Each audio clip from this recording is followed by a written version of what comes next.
Hello everyone, this is अनुराग बघेल और आपका एक बार फिर से स्वागत है मेरे इस यूट्यूब चैनल में, जहां हम पिछली क्लासेस में मैंने कुछ आपको डिस्कशन करा था। Chapter 3 class 11 classification of element and periodicity in the properties, और एलिमेंट को मैंने क्लासिफाई करना सिखाया था। नाउ आज मैं बात करने वाला हूं मेनली आप लोगों के सामने पीरियोडिसिटी इन प्रॉपर्टीज, और उन प्रॉपर्टीज में कि कौन सी प्रॉपर्टी पीरियड के अकॉर्डिंग घटती है या बढ़ती है, ग्रुप में नीचे जाने पे घटती है या बढ़ती है। आज उन प्रॉपर्टी में सबसे पहले मैं बात करने जा रहा हूं एटॉमिक रेडियस के बारे में। किसके बारे में बात करने जा रहा हूं? Atomic radius. तो भाई अपने पेन कॉपी खोल लीजिए और नोट करना स्टार्ट कर दीजिए चीजों को। ये चैप्टर या ये कॉन्सेप्ट नीट के लिए बहुत ज्यादा इंपॉर्टेंट हो सकता है, एटॉमिक रेडियस। तो देखिए, generally this is atom and this is nucleus, this is shells. हमने बताया था शेल्स या ऑर्बिट। चलिए भाई, मान लिया कि ये हमारी वैलेंस शेल है, वैलेंस शेल है, वैलेंस शेल है। तो the distance between the nucleus, the distance between the nucleus and valence shell electron, the average distance between nucleus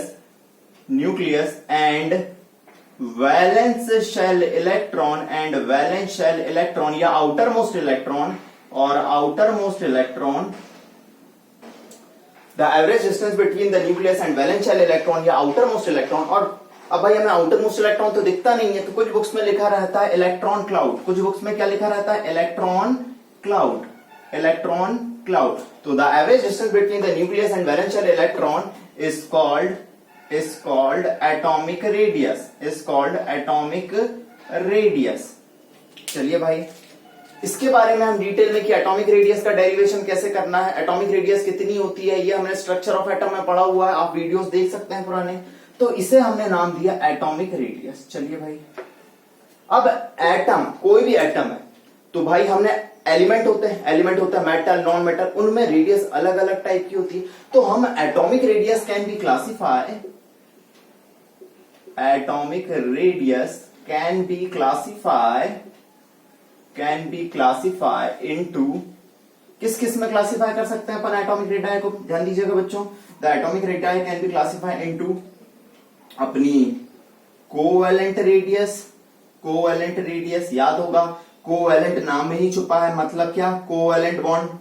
जब कोवेलेंट बॉन्ड बने तो जो रेडियस अपने को देखने मिलेगी उसे अपन क्या नाम देंगे? Covalent radius. चलिए अभी आगे देखेंगे। दूसरा हम इसे क्लासिफाई कर सकते हैं आयनिक रेडियस, ये स्पेशल केस होगा आयनिक रेडियस, जब या तो इलेक्ट्रॉन का मतलब इलेक्ट्रॉन को लूज किया जाए या इलेक्ट्रॉन को गेन किया जाए, मतलब आयनिक रेडियस हम देखेंगे। या तो कैटायन बन रहा है तो कैटायनिक रेडियस, या तो कैटायन बन रहा है तो कैटायनिक रेडियस, या एनायन बन रहा है तो एनआयनिक रेडियस। चलिए अगली बात हम करेंगे मेटालिक रेडियस के बारे में, और एक कहानी जो हमारी चलेगी वो चलेगी अपनी वॉन्डर वॉल रेडियस के बारे में। एक कहानी जो अपनी चलेगी वो किस में चलेगी? Van der Waals radius. आपने सुना होगा वॉन्डर वॉल फोर्सेस के बारे में, वीकेस्ट काइंड ऑफ फोर्स होते हैं। नहीं सुना तो कहानी तो सारी बताई ही जाएगी यहाँ पे, है ना। तो atomic radius can be classified into the covalent radius, ionic radius, metallic radius, van der Waals radius. तो शुरू करते हैं आज की अपनी कहानी अपन सबसे पहले कोवेलेंट रेडियस से। किससे शुरू करते हैं बच्चों? अपन कोवेलेंट रेडियस से। ध्यान दीजिएगा, पॉज करके आप लोग लिख लीजिएगा। कोवेलेंट रेडियस, सबसे पहली कहानी कोवेलेंट रेडियस। चलिए मान लीजिए एक ये एटम है एंड ये एक एटम है। दो एटम जब एक दूसरे को ओवरलैप करते हैं, या दो ऑर्बिटल जब एक दूसरे को ओवरलैप करते हैं, तो कोवेलेंट बॉन्ड बनता है। चलिए भाई, ये दो एटम के बीच का न्यूक्लियस है, इसे हमने नाम दिया बॉन्ड लेंथ। इसे हमने क्या नाम दिया? Bond length.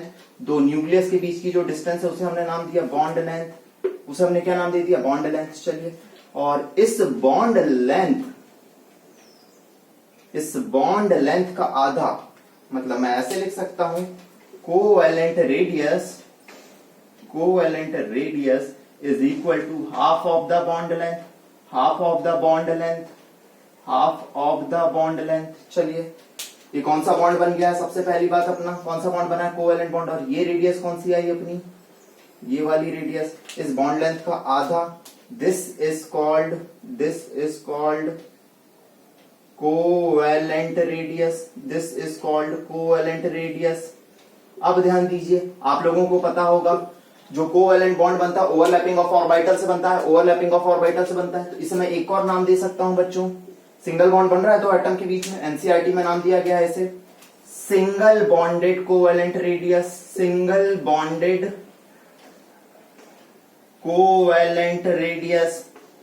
यहां पे क्या हो रहा है, एटम की ओवरलैपिंग हो रही है, एटम की क्या हो रही है बच्चों, ओवरलैपिंग हो रही है, ओवरलैपिंग हो रही है। तो हम जितनी भी रेडियस देखेंगे,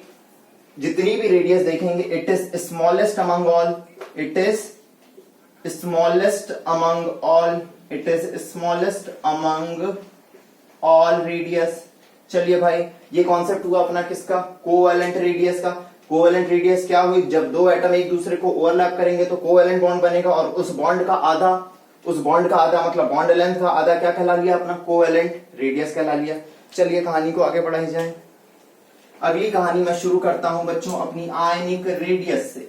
अगली कहानी जो मैं शुरू करता हूं वो है आयनिक रेडियस। ध्यान दीजिए, जो कि बहुत इंपॉर्टेंट होने वाला है। इस एटॉमिक रेडियस को मैं 2 लेक्चर में खत्म करूंगा, क्योंकि एक लेक्चर अगर बनाया जाए तो काफी ज्यादा लेंदी हो जाएगा, तो हम शुरू करते हैं दूसरी कहानी आयनिक रेडियस से।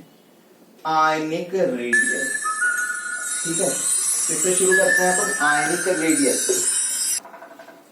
तो हम बात करते हैं किसके बारे में, आयनिक रेडियस। अब आप लोगों को पता होगा कि आयन 2 टाइप के होते हैं, एक होता है कैटायन, एक होता है कैटायन। तो हम सबसे पहले बात करने जा रहे हैं कैटायनिक रेडियस के बारे में। क्या होता है, when an atom loses an electron, it converts into the cation,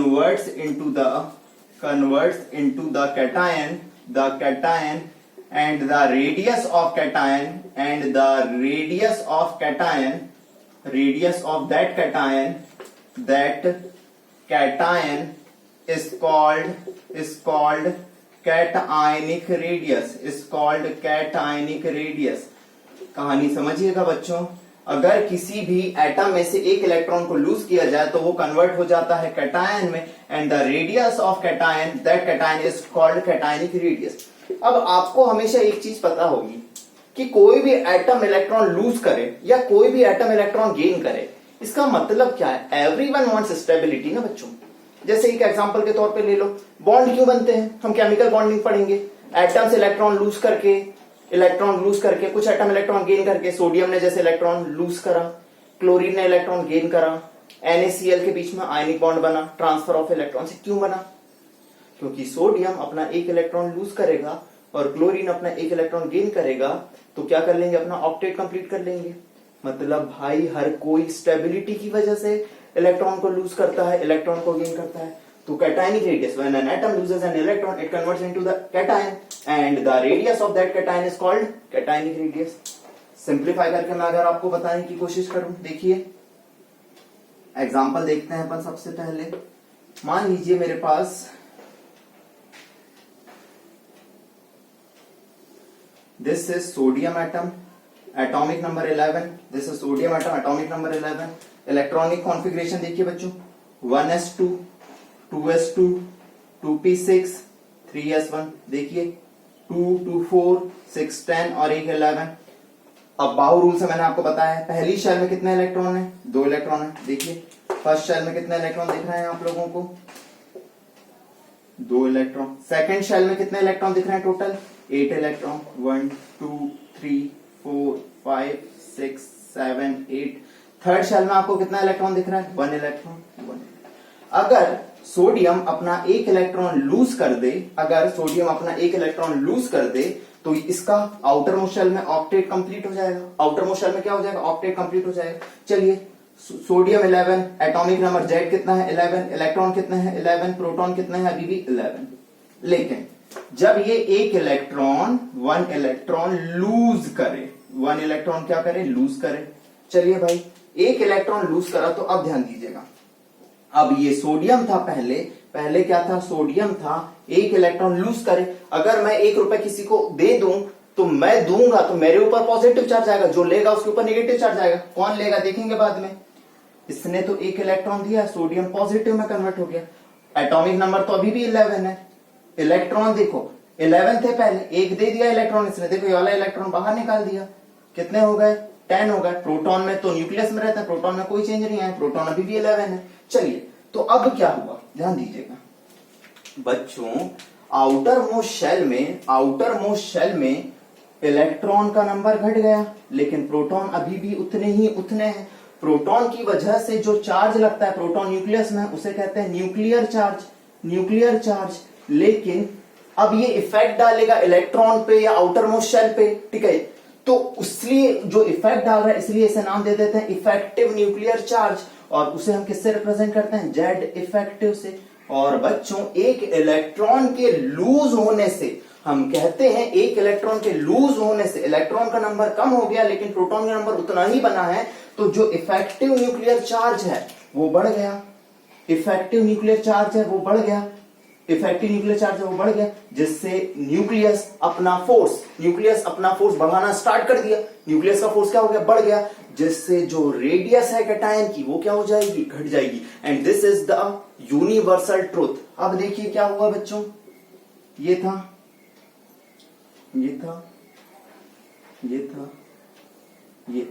इसकी तुलना में इसकी रेडियस कम दिख रही है आपको, मतलब अब जो आपका सोडियम प्लस बना,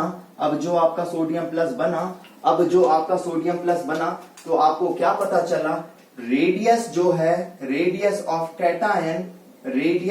cation is always smaller than atomic radius. ये जो एटम था उसकी रेडियस की तुलना में रेडियस ऑफ कैटायन हमेशा क्या होगी, कम होगी।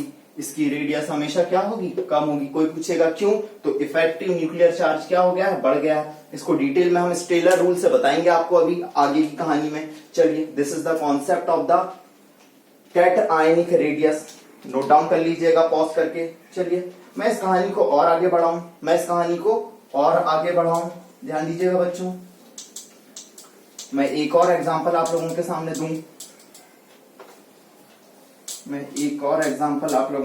दूं, ताकि आपको कहानी और क्लियर होती जाए। चलिए, मैंने ले लिया एक एग्जांपल। अगला मेरा जो एग्जांपल है वो है एल्यूमिनियम एटम का। चलिए, एल्यूमिनियम एटॉमिक नंबर 13। सबसे पहला है एल्यूमिनियम एटम, एटॉमिक नंबर 13। चलिए भाई,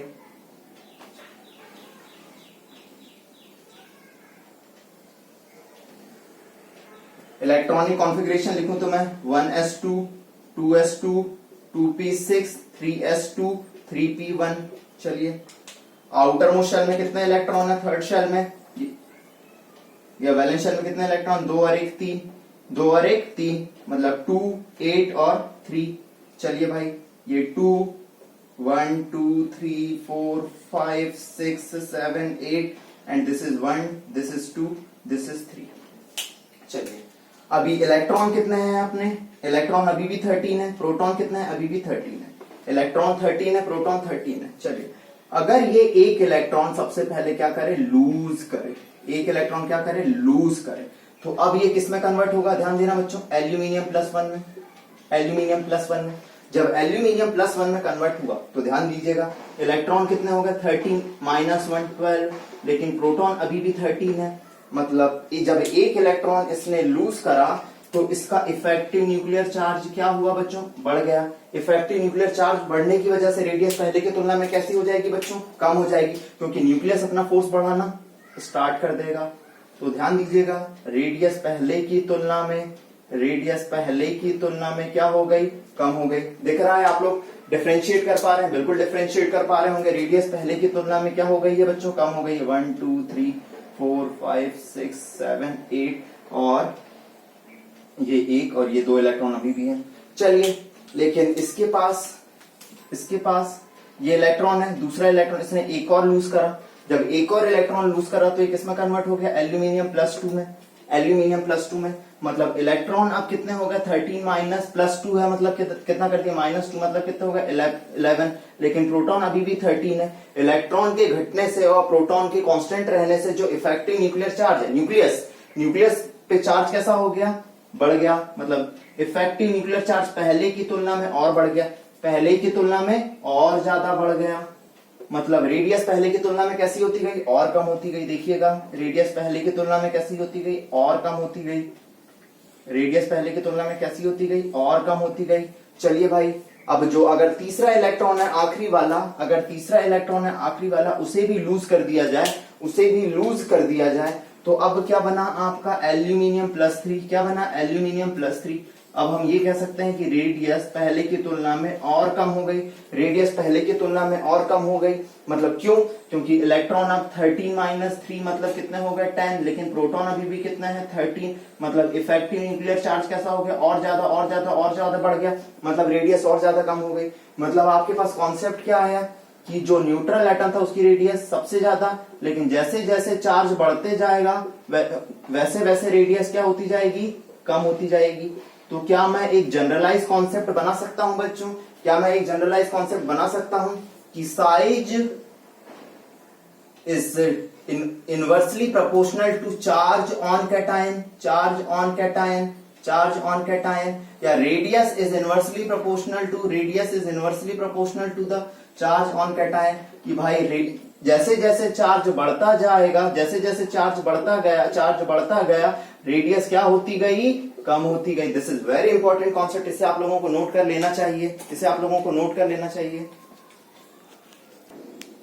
तो यहां आप लोगों ने देखा किसका, रेडियस ऑफ कैटायन। अब हम बात करते हैं एनायनिक रेडियस की। किसके बारे में बात करते हैं बच्चों, एनायनिक रेडियस के बारे में बात करते हैं।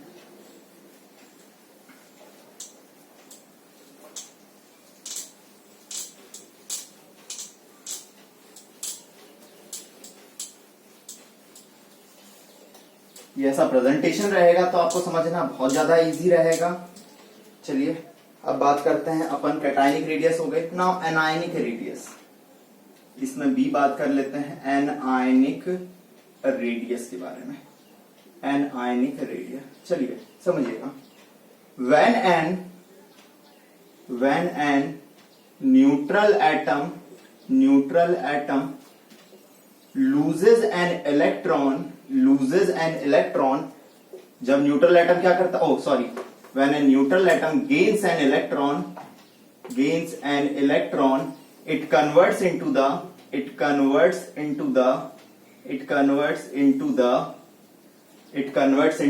anion, and radius of that anion is called anionic radius। इसको ऐसे समझिए, अगर मैंने आप लोगों के सामने क्या रख दिया बच्चों, चलिए एक एग्जांपल के तौर पे लेते हैं। नॉन मेटल्स की टेंडेंसी होती है इलेक्ट्रॉन को गेन करने की। मैंने ले लिया क्लोरीन, एटॉमिक नंबर 17, ठीक है। चलिए क्लोरीन, इलेक्ट्रॉन कितने हैं 17, प्रोटॉन कितने हैं 70। जितना एटॉमिक नंबर उतने ही इलेक्ट्रॉन उतने ही प्रोटॉन। चलिए इलेक्ट्रॉनिक कॉन्फ़िगरेशन अगर इसका मैं लिखने की कोशिश करूं तो क्या होता है, 1s2 2s2 2p6 3s2 3p5। आप यहां एक चीज नोटिस कर सकते हैं, 1s2 2s2 2p6 3s2 3p5, इसमें 2 हैं, इसमें 8 है, आउटर मोस्ट शेल में 7 इलेक्ट्रॉन है। इसकी टेंडेंसी एक इलेक्ट्रॉन गेन करने की क्यों है, क्योंकि अगर ये एक इलेक्ट्रॉन गेन कर लेगा तो एक इसमें कन्वर्ट हो जाएगा बच्चों, ये अपना ऑक्टेट कंप्लीट कर लेगा, तो ये एक इलेक्ट्रॉन को क्या कर लेगा, गेन कर लेगा अपनी आउटर मोस्ट शेल में। चलिए देखिए कैसे, पहली शेल में 2 इलेक्ट्रॉन बना दूं मैं, दूसरी शेल में 1 2 3 4 5 6 7 8 इलेक्ट्रॉन बना दूं, थर्ड शेल 1 2 3 4 5 6 7, और जब ये एक इलेक्ट्रॉन गेन करेगा तो देखिएगा क्या होगा,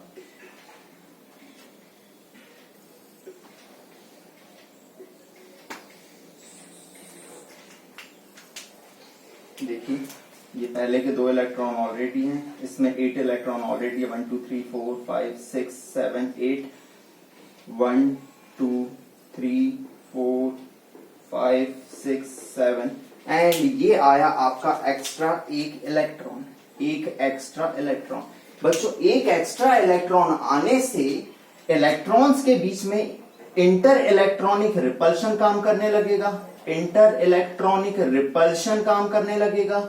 और पहले की तुलना में बच्चों, पहले की तुलना में इफेक्टिव न्यूक्लियर चार्ज घट जाएगा, पहले की तुलना में इफेक्टिव न्यूक्लियर चार्ज घट जाएगा, जिस वजह से अगर जो आपका अब क्लोरीन नेगेटिव आयन बना, जो आपका क्लोरीन नेगेटिव आयन बना उसका साइज, अब देखिए इलेक्ट्रॉन एक्स्ट्रा आ गया, इलेक्ट्रॉन के एक्स्ट्रा आने से इंटर इलेक्ट्रॉनिक रिपल्शन काम करने लगा और इफेक्टिव न्यूक्लियर चार्ज घट गया, इफेक्टिव न्यूक्लियर चार्ज घट गया तो ओवरऑल साइज जो होगा एन आयन का वो कैसा हो जाएगा, बढ़ जाएगा। आप यहाँ पे डिफरेंशिएट भी कर सकते हैं, मतलब आपके पास मैं कॉन्सेप्ट क्या कहूं कि जो एनायनिक रेडियस है, एनायनिक रेडियस है वो नॉर्मल एटम मतलब एटॉमिक रेडियस की तुलना में, एटॉमिक रेडियस की तुलना में कैसी होती है, हमेशा ज्यादा होती है। हमेशा कैसी होती है, ज्यादा होती है। हमेशा कैसी होती है बच्चों, ज्यादा होती है। चलिए भाई इसको ऐसे समझिए, इसको ऐसे समझिए कि अगर आपके पास कोई न्यूट्रल एटम की रेडियस है r,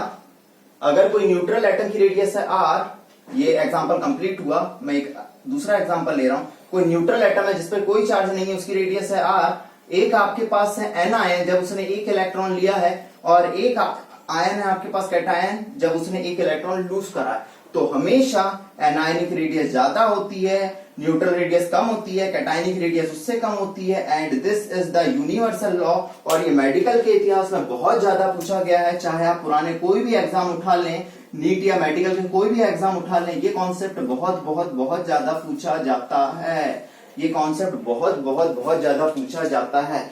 तो ये अपनी इंट्रोडक्टरी कहानी हुई रेडियस के बारे में, जिसमें मैंने आज आपकी आयनिक रेडियस तक एनायनिक रेडियस खत्म कर दिया।